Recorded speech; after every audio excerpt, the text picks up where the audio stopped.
Well, hello there, and welcome to yet another Second Life Book Club. My name is Draxtor Dupre, and today on the show, Jonathan Lethem, novelist, short story writer, teacher. I have become such a huge fan that I emailed Matt Ruff earlier and said that I had to remove his statue from our mantelpiece and put a Jonathan Lethem statue there. I feel I'm not even worthy because, like I say, he also teaches, but he not only teaches, he teaches at the prestigious Pomona College. He's a professor of English there, and of course, Pomona and that area has a lot to do with my hero Frank Zappa. Um, well, so he's also knowledgeable on Zappa, but fear not, we're not going to talk a lot about Zappa. Hello, Jonathan. How are you? Welcome to the Second Life Book Club. I'm great. Thanks for having me back here. I'm so excited, and I love the look of it today too. This Yeah, beach house we've got. it's a little beach village, and it's loosely based on the cover of The Arrest, the book that we're going to talk about a bunch of books, but The Arrest is your latest, and it's I don't know, is it about an intentional community or an unintentional community because they're just forced to kind of get along with each other because The Arrest deals with a post-technological time where there is no electricity, and so everybody's stuck and has to make do with whoever just happens to be there at the moment when the arrest happens, right? So it's not really intentional. Yeah, it's I don't know if you know this term, but it's like a musical chairs community, right? Everyone is where Ah, they landed when the music stopped.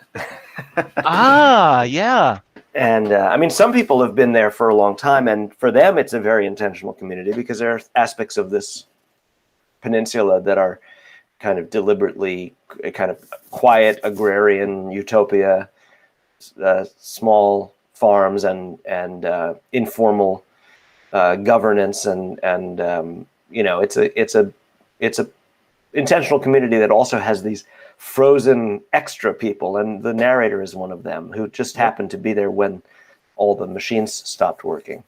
All the machines stop except for one, and we'll have the camera zoom around a little bit later. But I guess why not give it away? Because there is one machine, and it's powered by nuclear energy, and the machine is operated by a Hollywood producer by the name of Peter Toddbaum, who is obsessed with making a movie called Yet Another World, and he is the prepper kind, the smartest of preppers, because all the other rich preppers go like, I'm gonna go underground, I'm gonna like wait this out with my super awesome mansion 10 stories underneath. And he goes like, no way, I'm gonna build myself a vehicle that flies, that drives, goes underwater. And that vehicle, our set designer Ruby is trying to approximate. It's behind us, behind the house, so everybody in world can cam over there. Yeah, Peter Toddbaum, The Arrest by Jonathan Lethem, and only Hollywood producers survive, I guess. Well, he's kind of a human equivalent of the machine. He's a throwback to forms of power or influence or behavior, ideas, dreams of influence and persuasion that have all fallen into kind of they've been discredited in this collapse. Everybody's sort of done with it, but he's not done with being that thing. Yeah, he holds on to his power. Okay, I'm getting totally ahead of myself because I have this on another sheet. First, I need to ask you something very important. What's up with this duck avatar? Oh, Is why there am any I a duck? significance? Or yeah, because Yeah, when we first spoke, that's your request, and I mean, digital embodiment is very important to us. There's always some depth in there. Sometimes yeah. there's not. There's a Sometimes people backstory. just want to be like shaving off 30 years or 20 pounds, but you Yeah. didn't. Well, speaking of which, I hope that I don't look too bored or I'm having difficulty varying my posture because I lost the little control box. So right now I'm just seem to be glancing at my fingernails quite a lot. But and Oh, since I'm we a can duck, I remedy don't have that. fingernails, which is really makes it look particularly vain. But I wrote a short story in my early 20s called "Forever Said the Duck," which I mean I'm on the move. Yeah. Uh, yep, that was nice. Thank you. Uh, I wrote this short story called Forever Said the Duck, which was about a community of people who meet only in as avatars. And in fact, it's about people who go to a place like Second Life, but then they lose track of their exit door back to what's the word? The meat space. Right. So they're just avatars hanging out and wondering whether they're real people have forgotten about them. And the character who and they have like a perpetual, you have to pardon me, this is, everyone's gross dream about what Second Life would be, and it was mine before I knew anything about it. They had to kind of have a perpetual orgy in their little space. Oh yeah, well, that bored. describes Yeah. Listen, John, we can be honest. We're among friends. We're just streaming to all streaming platforms. The only intellectual pursuit in Second Life is, of course, this very book club island. The rest is just an orgy. Is the orgy. Well, these people have not found the book club island, and they're in a strange kind of limbo state because they've been abandoned, they think, by the people who started out. Yeah, this is good. I see a quote. We want to lose track of the exit door. Yeah, well, maybe it's. And Jessica has just invited us to the orgy. Sorry to interrupt. It's like a morose utopia in my story because they're having a good time in some ways, but they're concerned also. They have FOMO. They're afraid that they're missing out on what they used to be. And anyway, the character in that is called. Well, I can't remember what he calls himself, but he's a duck. He takes the form of a duck, a cartoon duck. Very much in the tradition, because of course also my favorite character when I was a kid was Daffy Duck from the Warner Brothers cartoons. But so I'm a little yellower than Daffy, but I feel a kinship. And is this available, or is this that short story? It's in my first collection, which is a book called The Wall of the Sky, The Wall of the Eye. I think it's oh my God. around. I was debating if I should read this because, there's limited time. I was sucked into your work. it's so awesome. I read as much as I could. I was debating between that one and The Feral Detective, but then The Feral Detective is, I opted for that one because it also, not because of the Trump references that we're going to get into, but more because it plays in the Inland Empire, which I have a deep connection to. Okay, the other big question before we go to the actual story. Now, the Washington Post calls you one of the most elegant stylists. Okay, and then NPR called Chronic City, not yourself, but the work, this particular book, tedious and maddening. Now, how do you plead and how do you deal with these, very varying, responses to you and your work and your abilities? Well, it's funny. You reminded me of that. I just faintly recall getting this review, but the book is long and bizarre. And if it were possible that a book could work for everyone, this certainly isn't the one. So, I think the gentle way to refer to one's mixed reviews is to say that you've written a divisive book, which sounds like it's doing mathematics. But and that's a good. I certainly as a reader, and I would see this as a huge compliment. Do you? Tedious and maddening. Yeah, it sounds good. No, not tedious and maddening. Divisive. Divisive. Yeah. Frank Zappa would like to be called all of those things, and I always remember to just take solace in. You can read other people's bad reviews. When you get tired of feeling bad about your own, you can feel incensed and amused at the bad reviews that James Joyce and Doris Lessing and all of your different heroes got, which is not to say that I'm their equal, just that I share this one privilege with them of being sometimes demolished in the newspapers. But to speak really seriously of it for a second, Drax, it's the case that it's a privilege to be in the situation where people are debating what you've done. This is, I never lose sight. I try not to lose sight of the absolutely extraordinary good fortune I've had in my life to be someone who, not only gets to be the duck in Second Life talking with you, but I get pulled into so many unusual opportunities. And fundamentally, to begin with, they publish what I write. So if people want to disagree about it or even be kind of mean about it, I focus on the crazy luck I've had to live this life of exhibiting my strange thoughts and feelings in language and having people, pay some amount of attention to that. It's not commonplace. Yeah, yeah. Well said. And I would like to go now to the arrest, which was my entry drug to your work. I really don't know how I missed you. I always talk about my mother who passed away a long time ago, but she was always adamant that I was, getting a good dose of good language. I mean, of somebody who is at the top of their language game, and I think you totally are.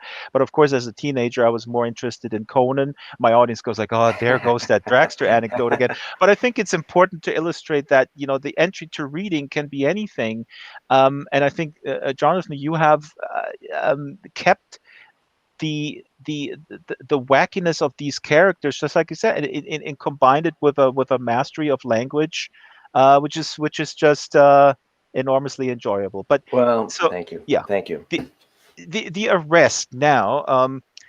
The camera could pan around a little bit. Oh yeah, and if you want to change your seat, just click close next to you, close to the duck butt, Mm-hmm.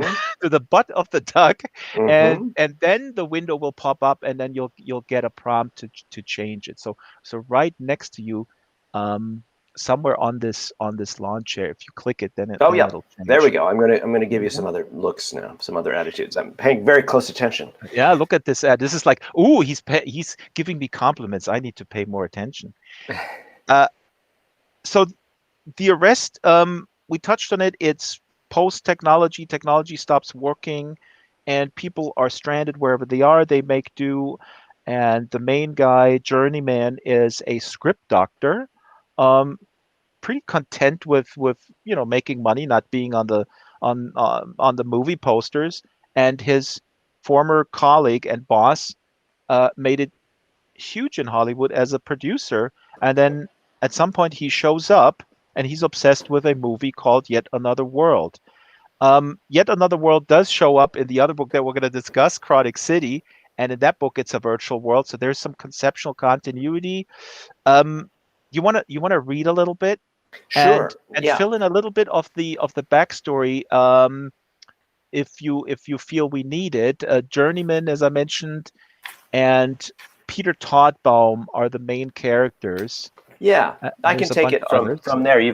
You've given me a good start. So yeah, this book takes place in a very loosely near future. It's not the name. It's not named, but it seems to be. I think 4 or 5 years from now, and it's a time when the technology has collapsed. And it's not clear exactly what happened. One of the things the book does is leave it unclear, because the narrator is not the sort of character who is good at thinking about science and technology, although he's a consumer of technology. He's very comfortable with computers and cars and airplanes, but he doesn't understand how it all works. And he lives in a community in the book that's detached from the rest of the world, and in fact, they suspect, and we suspect, I think, as readers, that everyone has become detached. That there's no global communications anymore. So there's kind of locality everywhere, and it's a very local book. Everything happens in this town in Maine, and there's only guessing about what's going on globally. But this chapter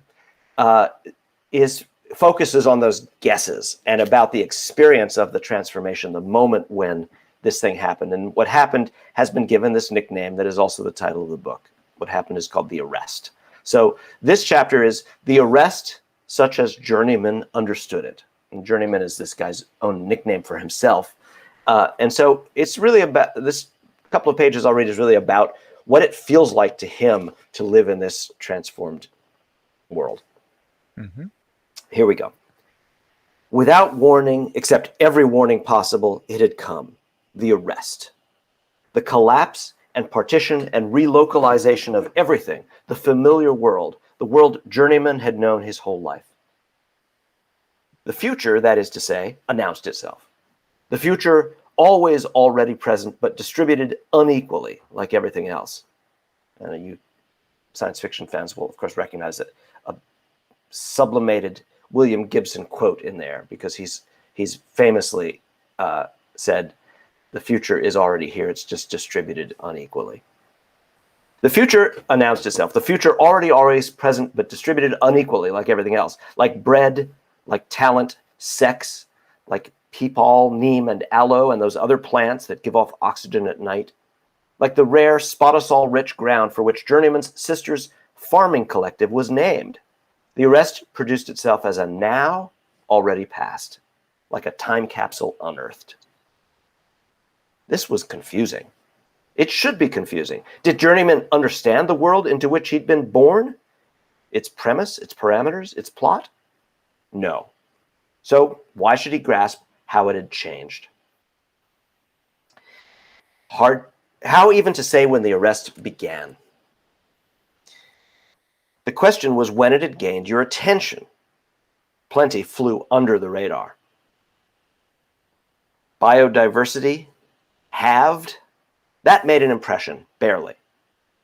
Polar ice and Miami drowned. Terrible, yet also too big to take personally.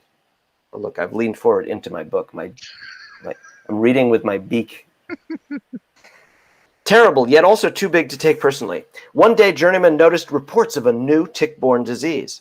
Once you'd been bitten, cow meat made your throat close up.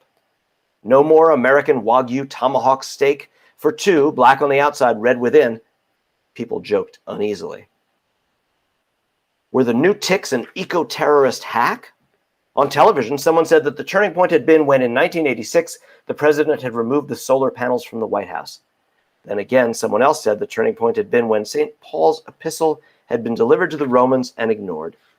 You could debate this shit forever. But not on television. Not any longer. Here, the arrest at last commanded Journeyman's attention. He sat up and noticed the death of screens, as we would all of us right now, of course, here in Second Life. If the screens died while we were doing this, that would be a sad moment. He sat up and noticed the death of screens. They died not all at once, the screens, but in droves, like creatures of the warmed ocean, like those hundreds of manatees washing ashore the same day in Boca Grande, who, just weeks before, Journeyman had found uncompelling and deleted from his feed. He'd unfollowed the manatees. No hard feelings.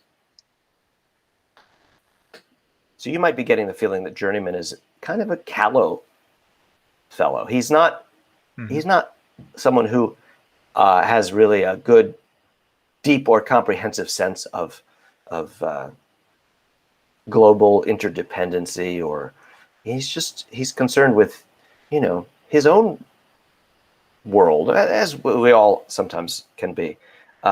Okay, I'll read just a little bit more. This is interesting. Sorry. I didn't know when you were ended. Actually, There's applause is good. You can applaud all the way through, especially when it's silent applause. That's perfect. Everybody applaud. Yeah. Keep applauding. Yeah.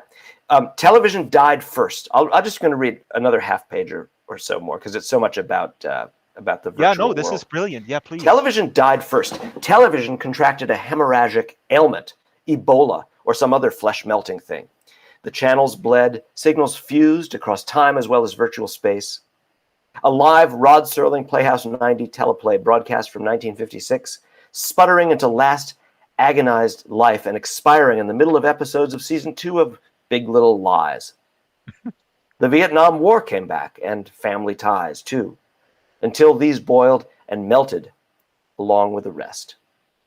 The Gmail, the texts and swipes and FaceTimes, the tweets and likes, these suffered colony collapse disorder. Each messenger could no longer chart its route to the hive, or returned only to languish in the hive, there to lose interest in its labors, whether worker or drone.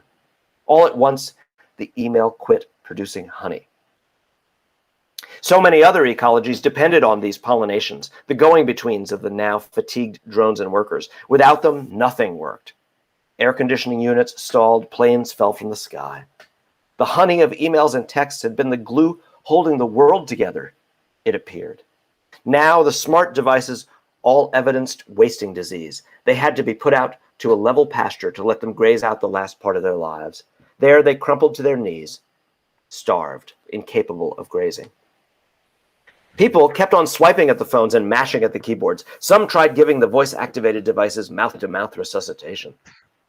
Some proposed fixes or workarounds. Those more mystically minded placed phones or remotes beneath their pillows at night, or built shrines in which to surround their devices with crystals, hoping to spark them from their silence. Others, like Journeyman, merely kept glancing at the screens that had gone dark, and also sat periodically weeping. Some, like Journeyman, needed eventually to be given a mug of herbal tea while someone else hid their inert former electronic playthings. Okay, that's where I'll really stop. So now you can do lots and lots of silent applause.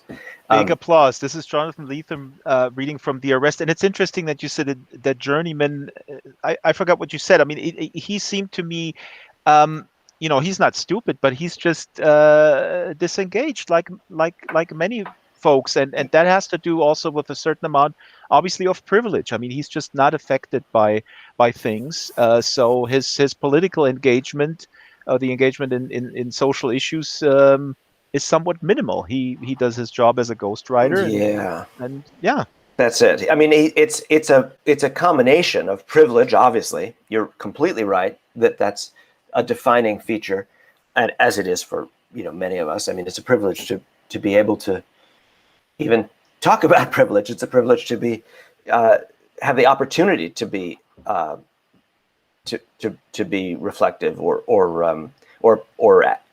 be an activist. Those things, those opportunities that Journeyman at least declines completely.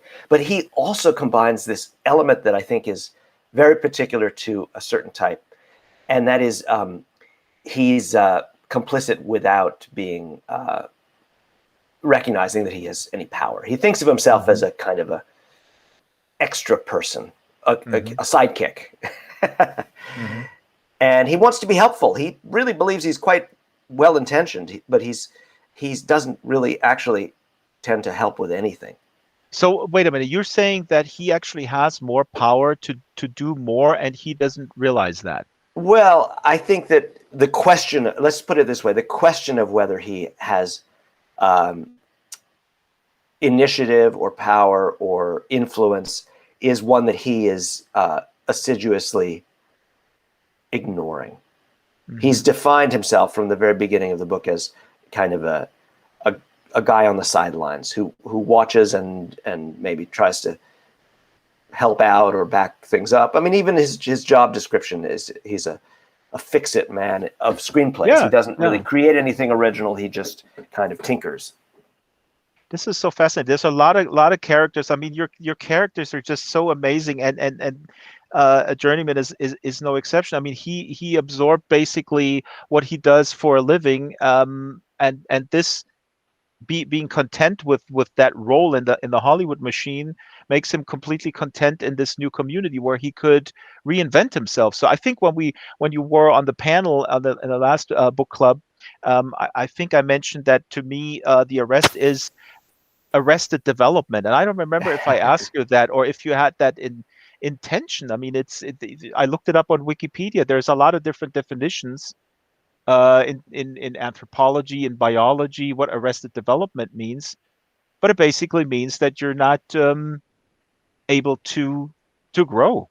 Yeah, I like this suggestion, and one of the things that I mean, I've often given my books fairly elaborate titles or unusual titles. The Arrest is very simple. It's kind of one word, but it's a very strangely vibrating word, because attention can be arrested, and the world, an arrest is both a kind of a focusing and a kind of stoppage, and it's also a kind of obviously it's a police action. It's controlling something or subduing it, and all of these different versions of arresting, I think, kind of nestle together in the book and vibrate, and they don't resolve into just one clear meaning. I mean, it's what the world, it's what everyone feels has happened to the world, is that it's been arrested. But I also think the plot of the book is really the story of an attempt to arrest Todbaum. And, you know, along with a debate about whether intentional communities, anarchist or libertarian communities have the wherewithal or the right to arrest anyone. Mm-hmm. Mm-hmm.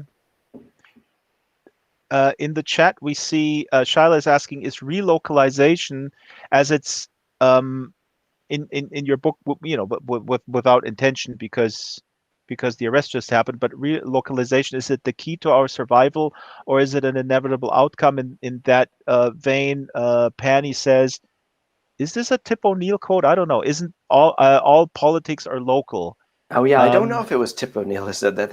Well, of course, I think of that quote all the time. Somebody And- verify that, please. Oh, Siri says Wikipedia agrees with you. Okay, Oh, so good, this okay. is confirmed. Well done. Yeah, And so this is Paradise. something I think about Yeah. all the time. You know, it's really deep in my work and my thinking, and it's actually one of the things that unites some of the very disparate kinds of stories I've told. Beginning, I think, especially with my second novel, book called Amnesia Moon, where I had become fascinated with an idea from American anarchist, you know, contemporary American anarchist thought, or contemporary then at the time, it was 70s or 80s, term that had arisen from a problem, it has to be said, a problematic philosophical anarchist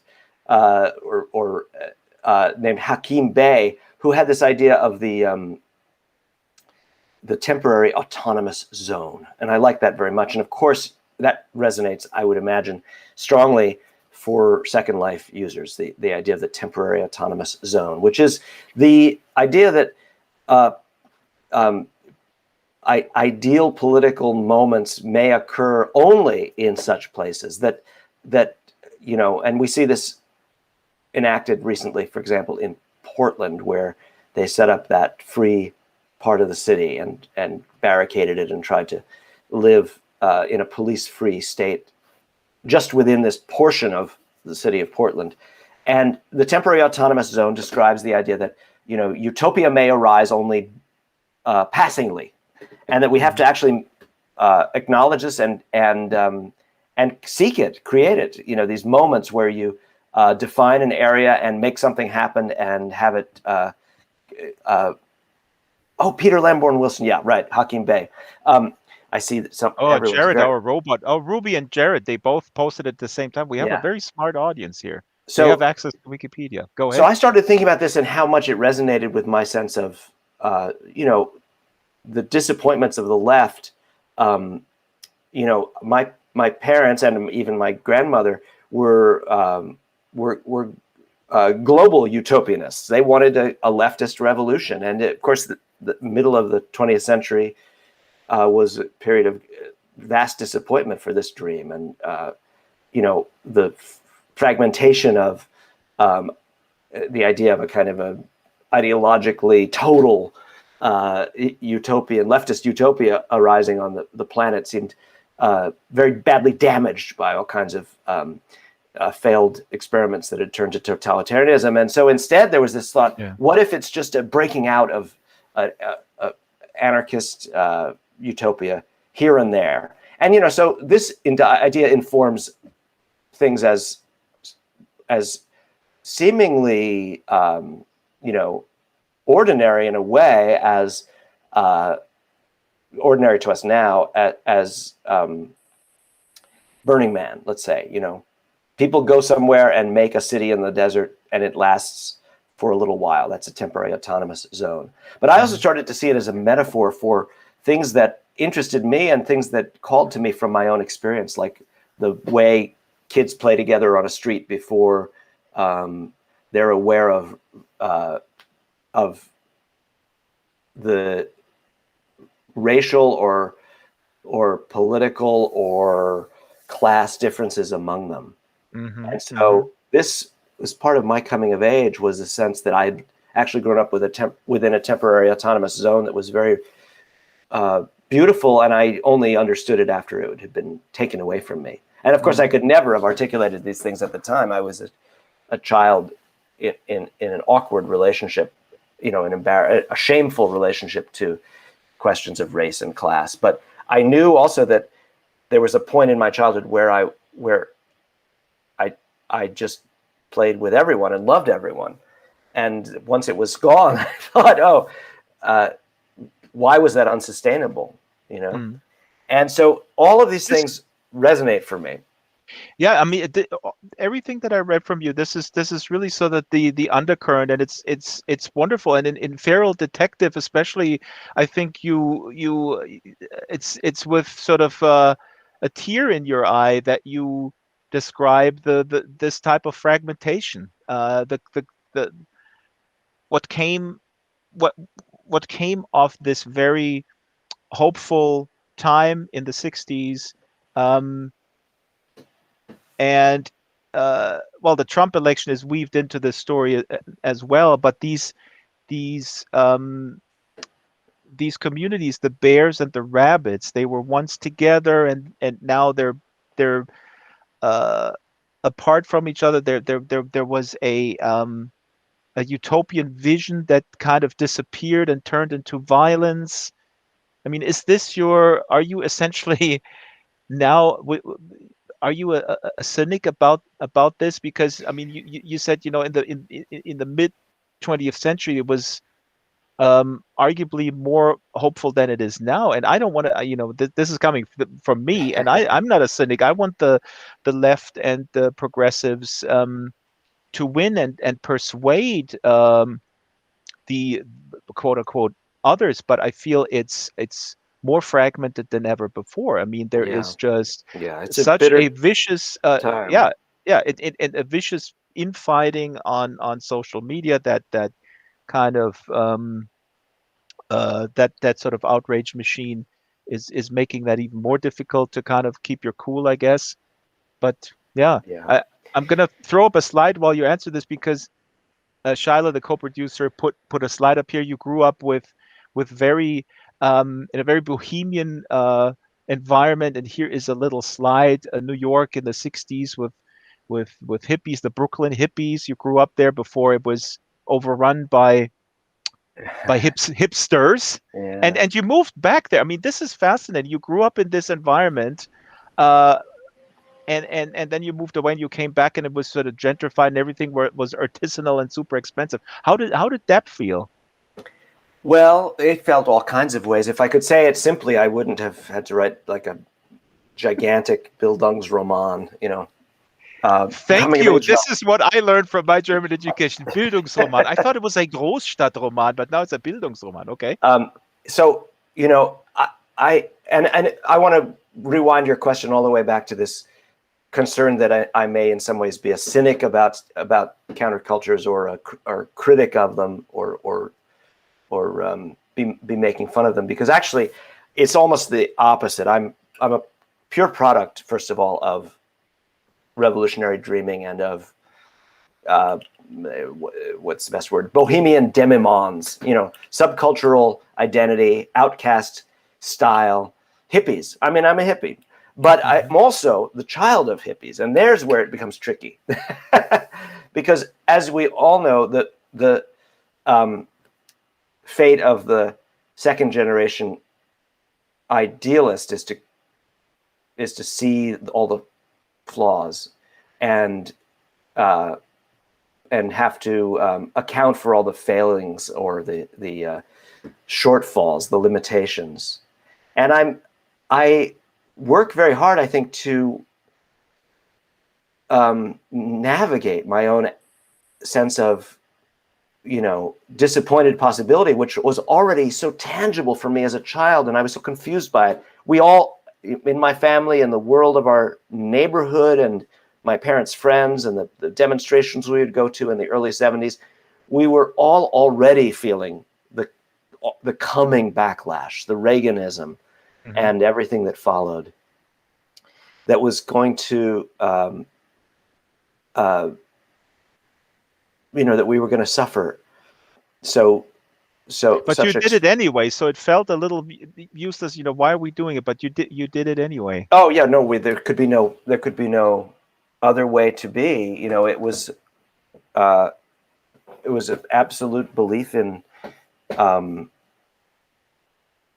power and the meaning of transformative you know, ways of life, revolutionary ways of life, and an absolute criticism of the institutions that seem so monolithic and so you know, terrible. Capitalism and corporatism and the reactionary, you know, cult of individualism. I mean, I could never have articulated all of these things, but it was a root feeling. It was in my body, this baseline condition.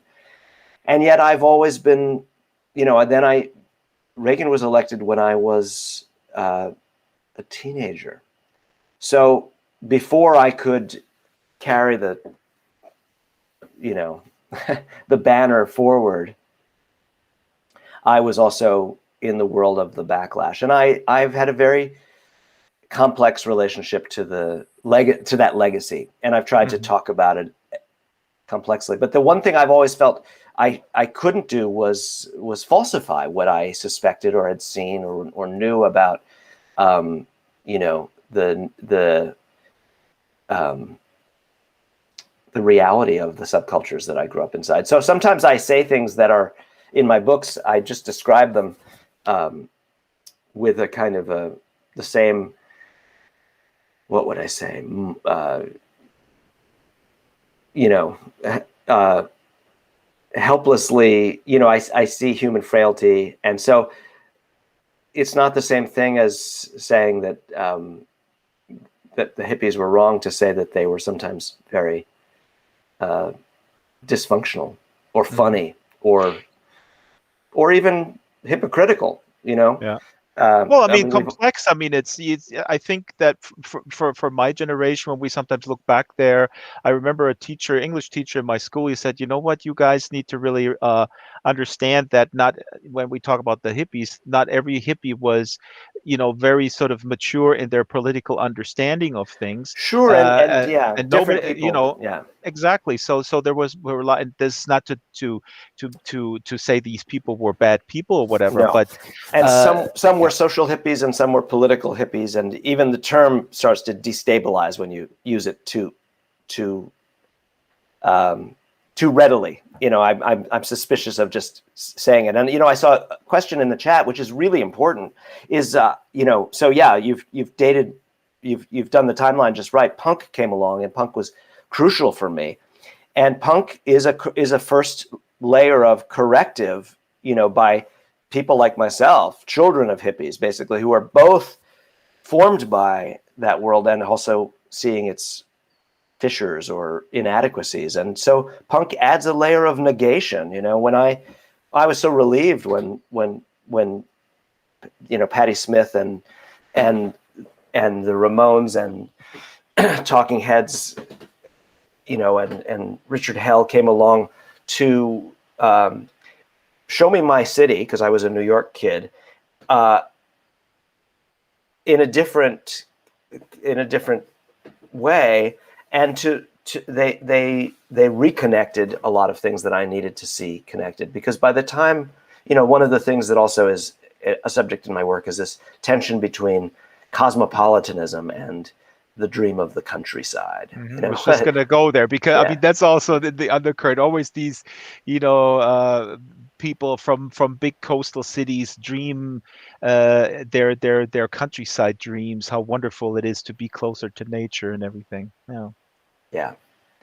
Well, I grew up within that tension too, you know, and it's well, my now you mother was moved from New York City to sorry to interrupt, but now you're I don't know. I mean, Pomona is not it's not a big urban center.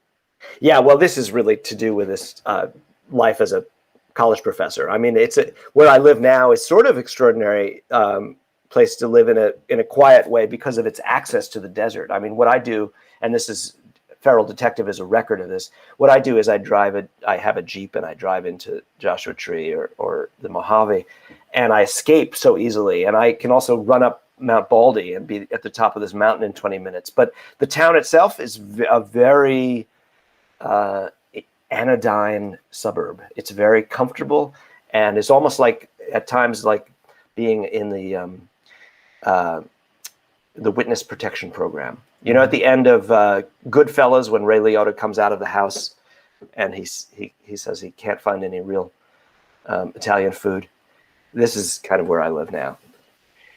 I didn't want to interrupt because you were starting to talk about your mother, and I actually have something here on your run sheet. Your mother died very young, and that's something I have in common with you. And I was just talking in the production meeting, and I talked with other people who have a similar story about their parents, how that informed where their trajectory in life, if anything. And I feel Yeah. that a lot of people who have that experience have an enormous energy to pursue something, whatever it is, but it comes from that loss. So anyway, Yeah. where did you want to go with this?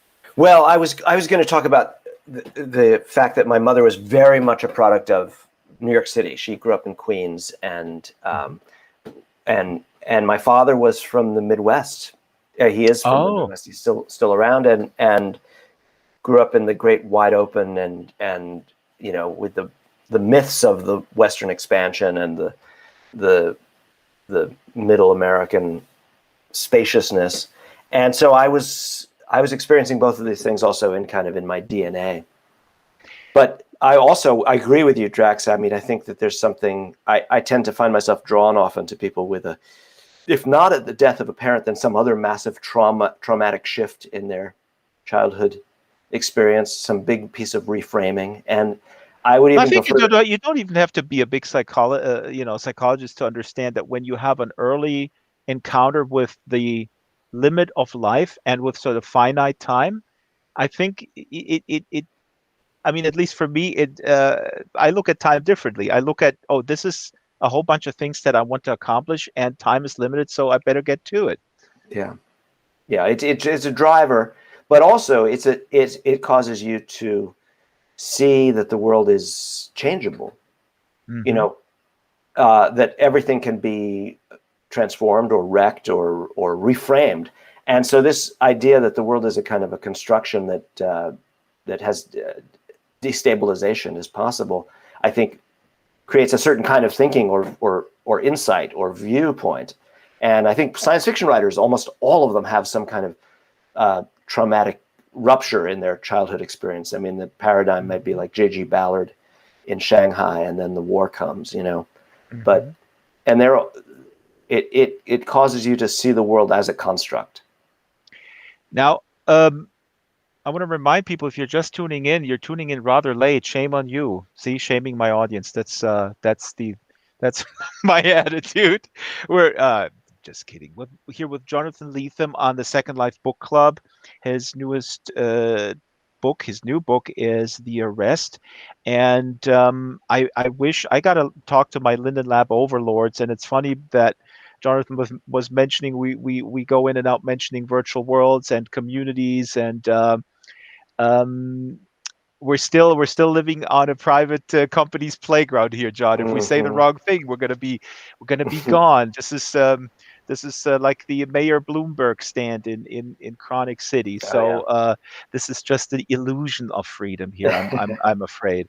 But since we're on the subject of activism and Reaganism, I'm throwing out my run sheet here. I wish we had 2 hours, but we have a little we have a little post game, and the producers let us go a little bit over time. But I want to switch to They Live. Um, you wrote a book in this series called A Novel Approach to Cinema. It's right here on the table. I actually read that in electronic form, and of course you wrote it about They Live because both your parents were members of the Communist Party, and They Live by John Carpenter's the greatest Marxist movie of all times.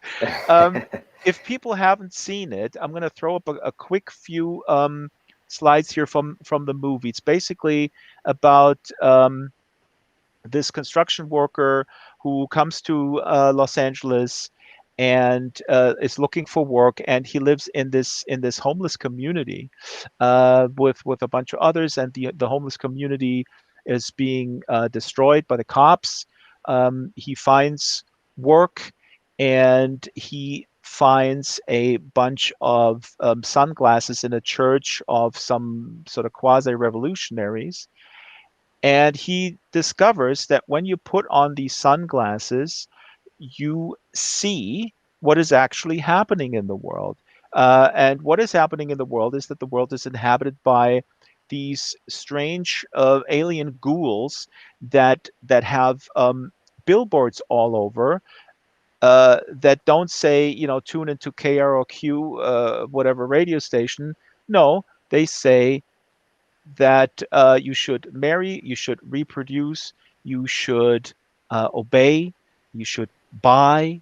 And here is a slide from that film. Whenever the characters put on their sunglasses, they see just everything switches to black and white, and they see these messages displayed. So it's a pretty obvious look at the conditioning that capitalism does to us, to our personal relationships, to the relationship with our surroundings, to the relationship with public and private sphere.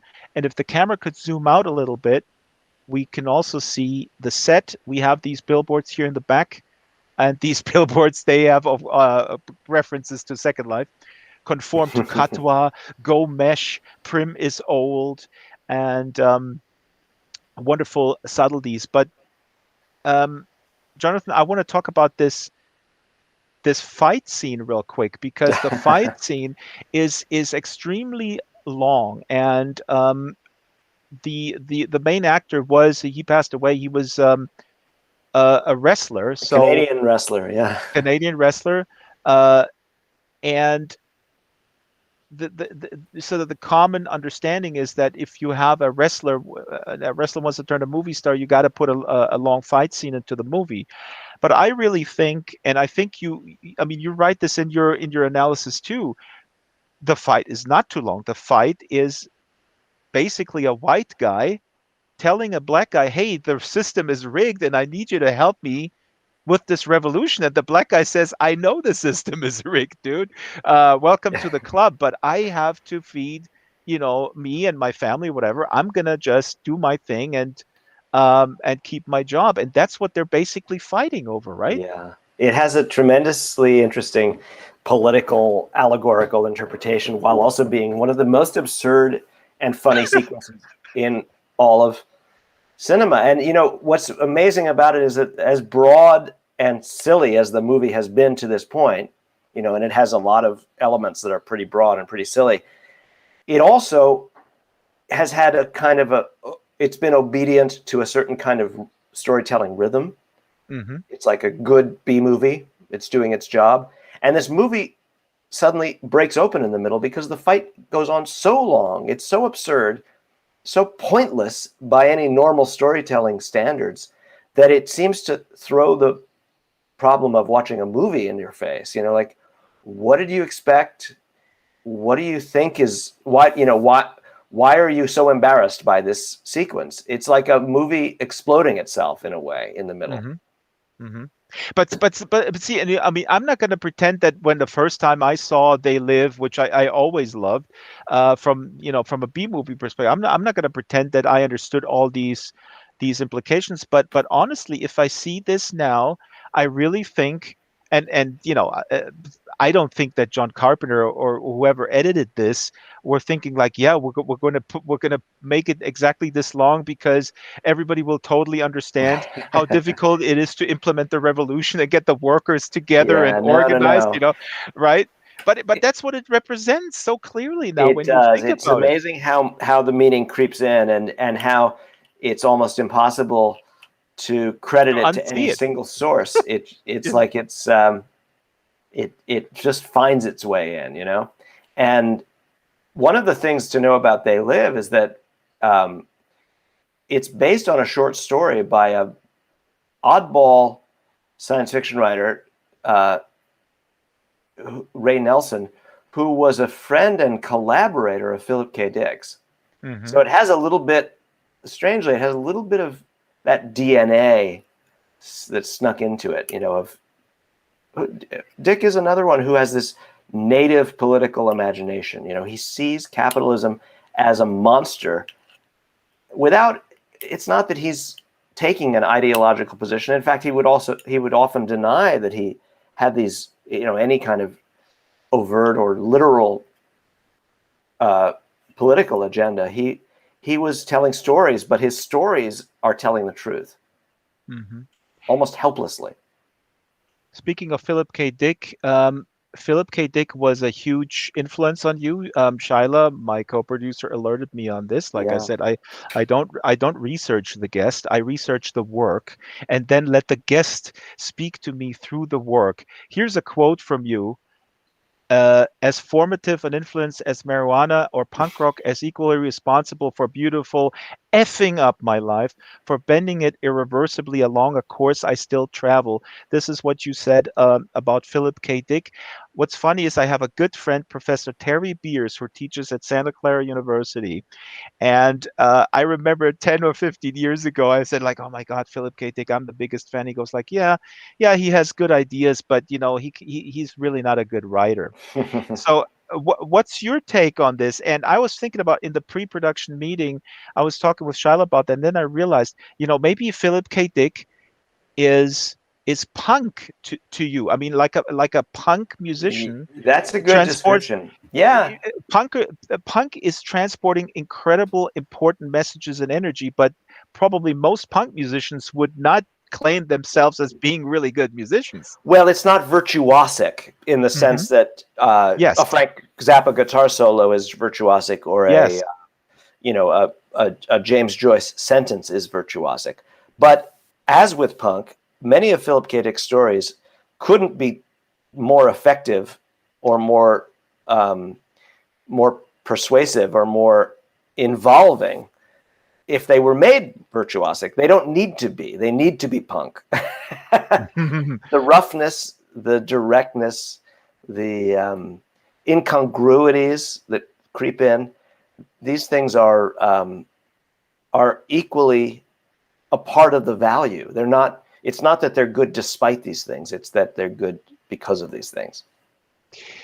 Now, you are a teacher, and you are in fact the Roy Disney Professor of Creative Writing. I'm sorry, I wrote this, and I'm not a stand-up comedian, but this popped into my mind. If David Foster Wallace would still be alive, he would say, "This is my old job." I'm not trying to channel the unbearable Bill Maher. I find Bill Maher unbearable, but that's another story. But you are in fact occupying David Foster Wallace's old job. I mean, how does that? That's amazing. Well, it's an interesting situation, and it was 10 years ago when I first arrived here to teach. It was very tangible. He had died 3 years before I was hired, and they'd left the chair open. He had been the first Disney professor, and then they were so traumatized by. Let me interrupt here quick. I apologize, because if folks don't know, what's very important to me is that this book club stays inclusive, and we're not going to go totally shop talk aloof here. David Foster Wallace is an incredibly important writer. He committed suicide in 2008 and wrote a whole bunch of books, including a posthumously released book on the IRS called The Pale King, which is absolutely amazing. But he's most well known for Infinite Jest, and we actually have Infinite Jest here on the deck here, if the camera could zoom in. And right next to Infinite Jest, David Foster Wallace, is a book with the title Obstinate Dust by Rolf Warden Meeker, an author that never existed and a book that doesn't exist, but I guess that's Jonathan's homage. That book appears in Chronic City. But in a nutshell, David Foster Wallace is just an incredibly important writer who left us in 2008, and he was teaching at Pomona College. Yeah. Folks should really get into Infinite Jest. I know that there is a weird meme out there, or whatever stereotype, that Infinite Jest is a book that is on every college boys bookshelf or whatever, and it's sort of has thin female characters. We don't have time to debunk this, but it's, in my mind, baloney. Sorry, go ahead, Jonathan. Yeah. Well, so he was even before he acquired the tragic aura of the artist who commits suicide, which is always, I mean, it's such a kind of mythic idea that it can distort the impression of the work, even as it tends to etch people into a kind of legendary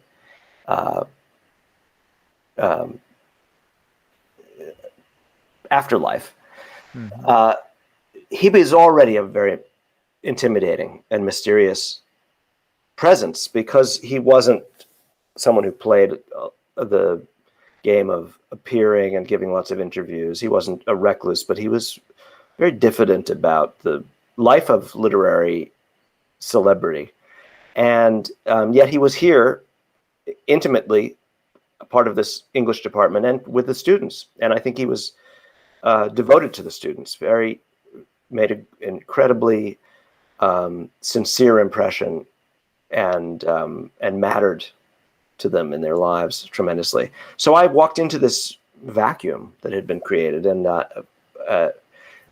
it was a fascinating legacy to kind of contend with. I felt like a character in a Henry James story. You know, Henry James has several novels and novellas where there's someone who's trying to think about and deal with the afterlife of some great person who is present in their absence, who's speaking mutely all the time, and who you have to try to understand what they're saying in this unvoiced voice. And that's how I felt about Wallace. Like he was kind of with me in this space, but wasn't going to tell me his secrets. Mm-hmm. Real quick, for teaching, can everybody become a writer? Can I become a writer, John? It's the question that people always ask, and I think it's the wrong question. Okay, I have a better one. And but I can work with it. That's the thing is I know it and I understand it. I mean, I would have asked it myself before I taught writing, and especially at the beginning when I craved the experience of being a published writer and wondered whether I was going to experience it myself. But the thing about writing teaching is that it's a form of participation in a world that I think, if we're here in this conversation today, we can safely say that one loves.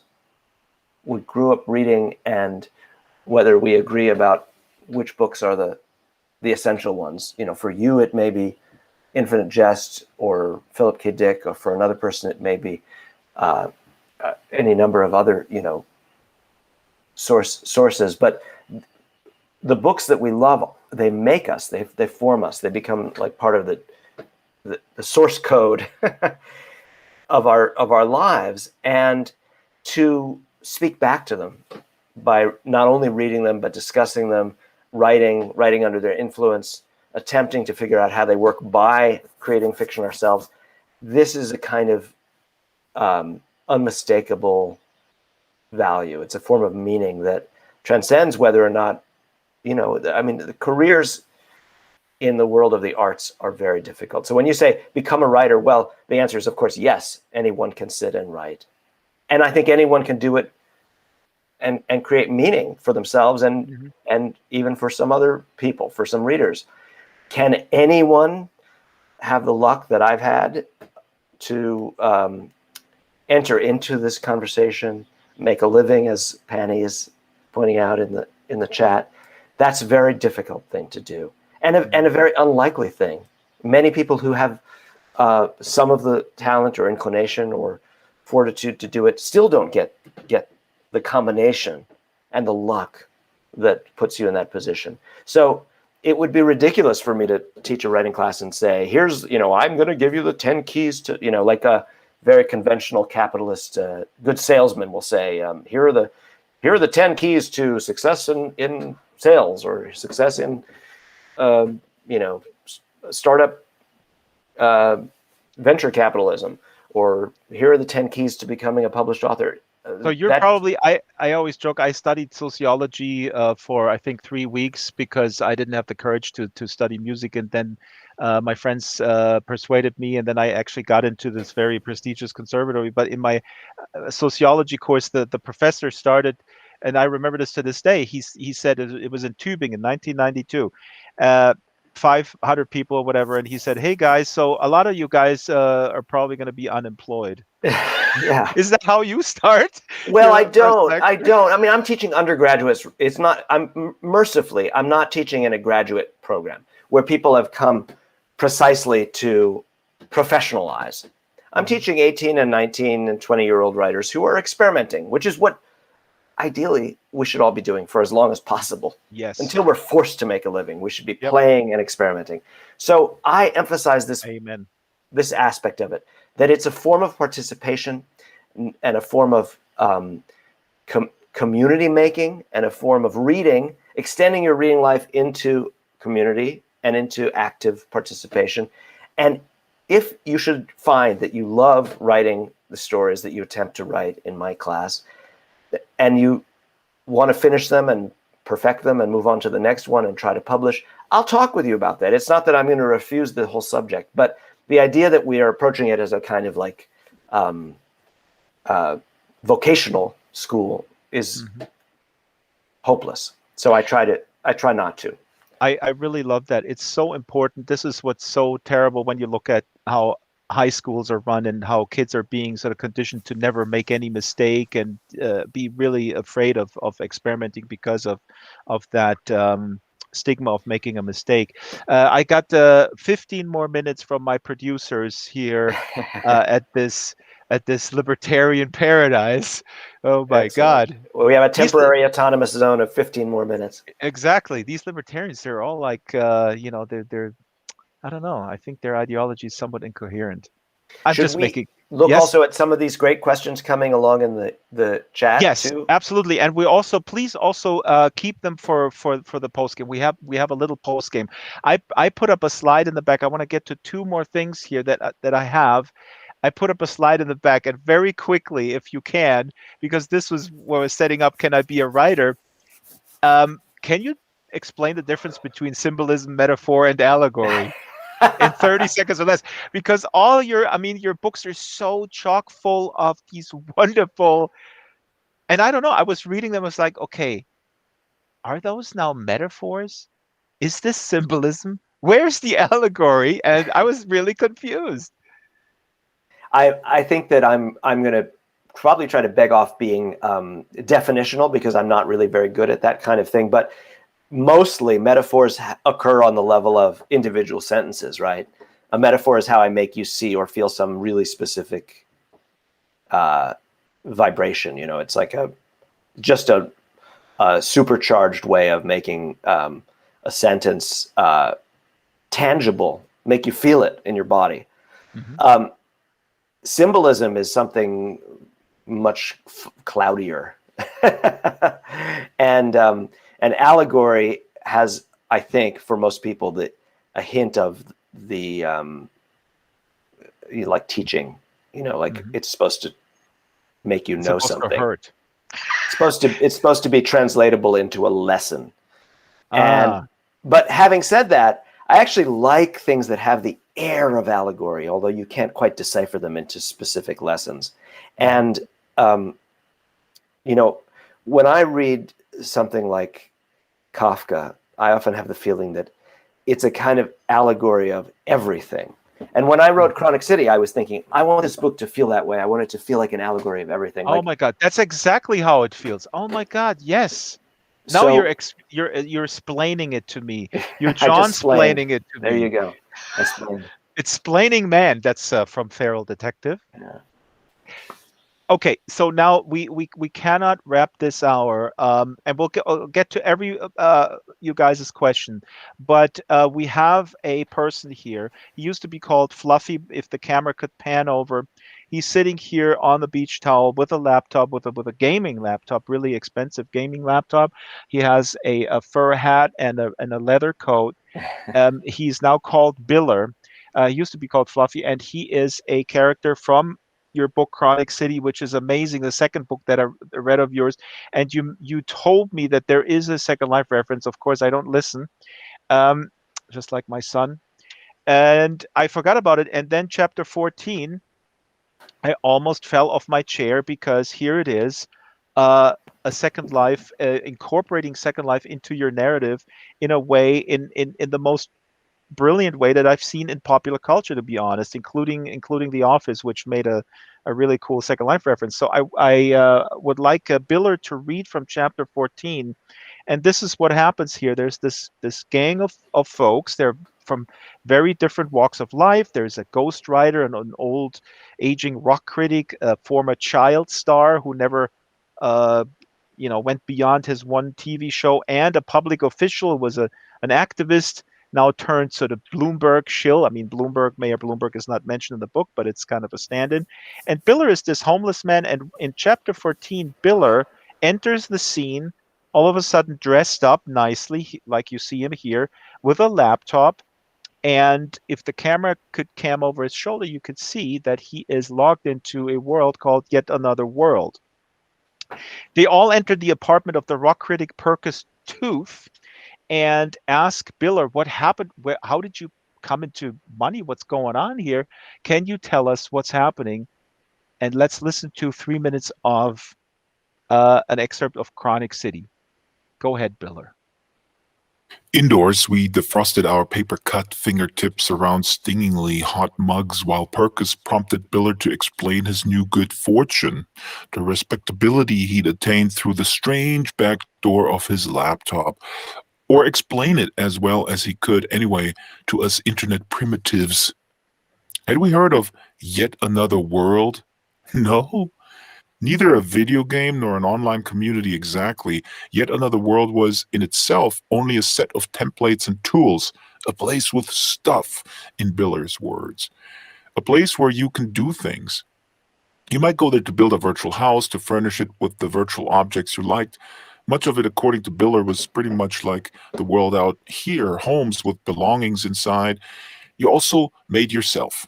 There, behind the screen, and the self you made was something Biller called an avatar. Again, many visitors to Yet Another World settled for realism in this regard. Their avatars little more than digitally prettified versions of their usual selves.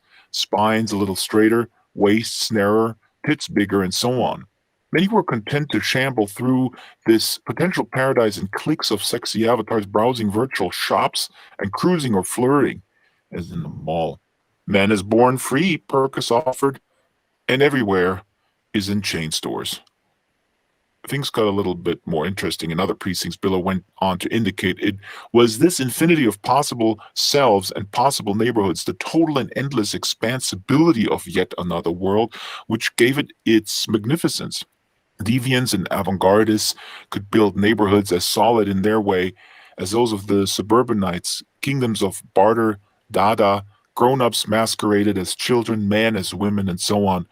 Others created inhuman selves, gorgons, mortified nuppets. Declaring whether Yet Another World was or wasn't a game might be as difficult as declaring whether life was.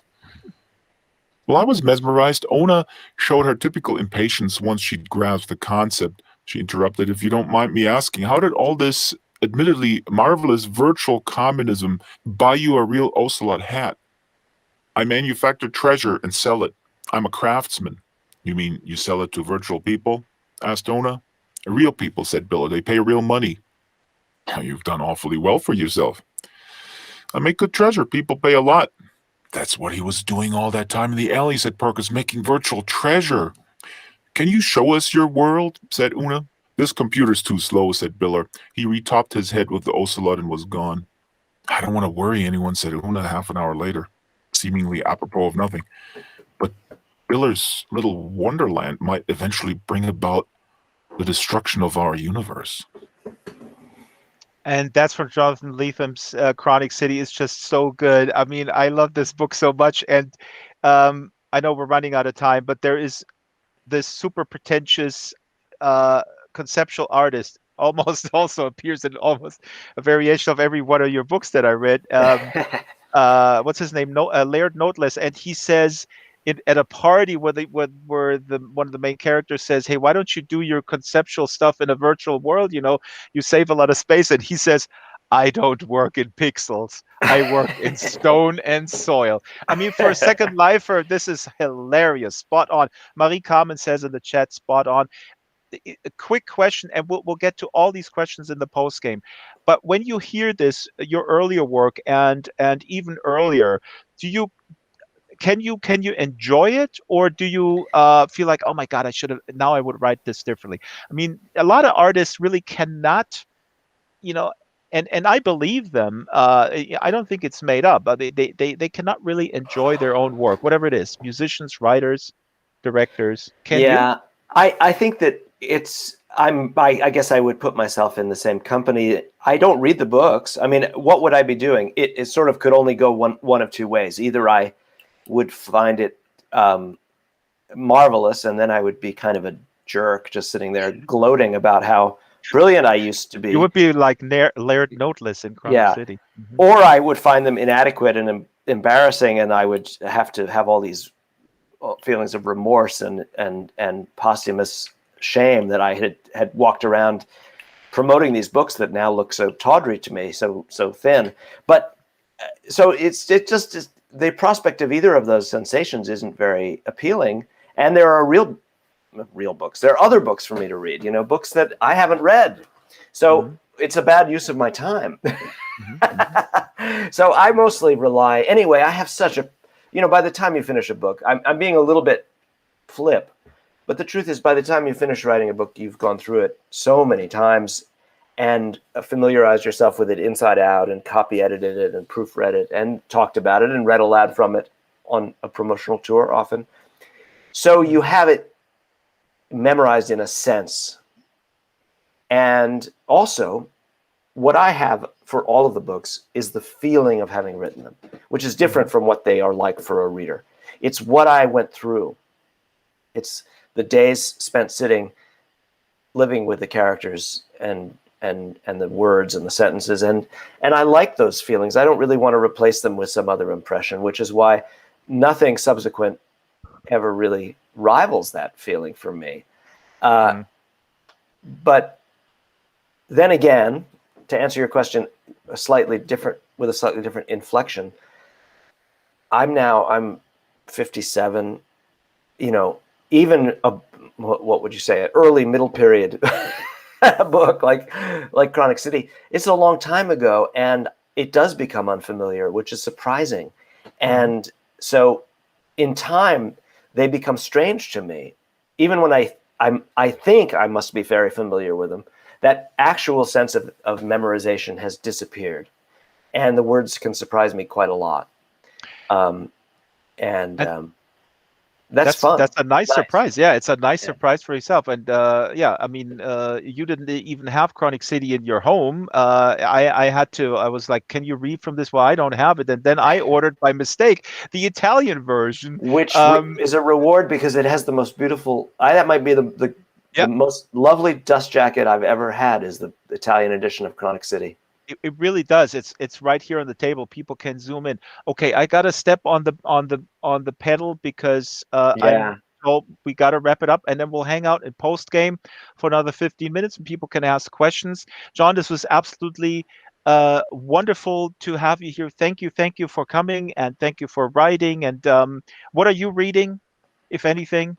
Oh, well, I'm reading Ishiguro, who I love. I mean, one of his books, inordinately, the book of his that many people shy away from is this 800-page dreamlike masterpiece called The Unconsoled. And I don't know if he'll ever be as great again for me as that one book, but that book is maybe almost my favorite book by a living author. Please put it in the local chat, and everybody in the audience, please put what you're reading right now in the local chat, especially if the book has over 800 pages. That's my jam. We didn't get to talking about what is so great about Roberto Bolaño. I'm completely obsessed with Bolaño now. We ran out of time. Put all what you're reading in the local chat, and John as well. I'm gonna go through the credit slides real quick here. Thank you everyone for coming. The Second Life Book Club is every Wednesday at 12 o'clock Pacific time. That's 8 p.m. GMT. You can email for suggestions, slbookclub@draxtor.com. Show is produced by Strawberry Linden, Shyla the Super Gecko, and myself. The location manager, master builder is Ruby Geek. Ruby Geek, absolute fantastic job today. Please put some Linden shekels into the tip jar. The avatars are made by Silas Merlin, Ruby, and Kralos. Special thanks to Marion McCann, Theanine, Brett Linden, Patch Linden, AJ McDowell, Arden Schwartzman, and all the moles over at Linden Lab. And let me see here. Oh yeah, we have sponsorships. We got sponsorships from Bad Unicorn, Bespoke Caravan, Blueberry Creatures, Crescendo, Landscapes Unlimited, Linden Lab, Rag VR, Salt and Pepper, Slink, the Black Forest, Theanine, and What's Next. And you should frequent these businesses and tell them that you that Draxtor sent you, and then recommend a book. You find links to the calendar, Discord, Flickr on the sandwich boards scattered around the islands, slbookclub@draxtor.com if you have recommendations or critique, or recommend authors, or you can also IM Jared the bot. And again, don't forget to tip our volunteer staff. Spread the word to book lovers all around the grid. Next week is Wayne Santos. Wayne Santos wrote a book called The Chimera Code. I probably mispronounced that. And that's next week, May 12th, on the Second Life Book Club. And I'll see you all then. Bye.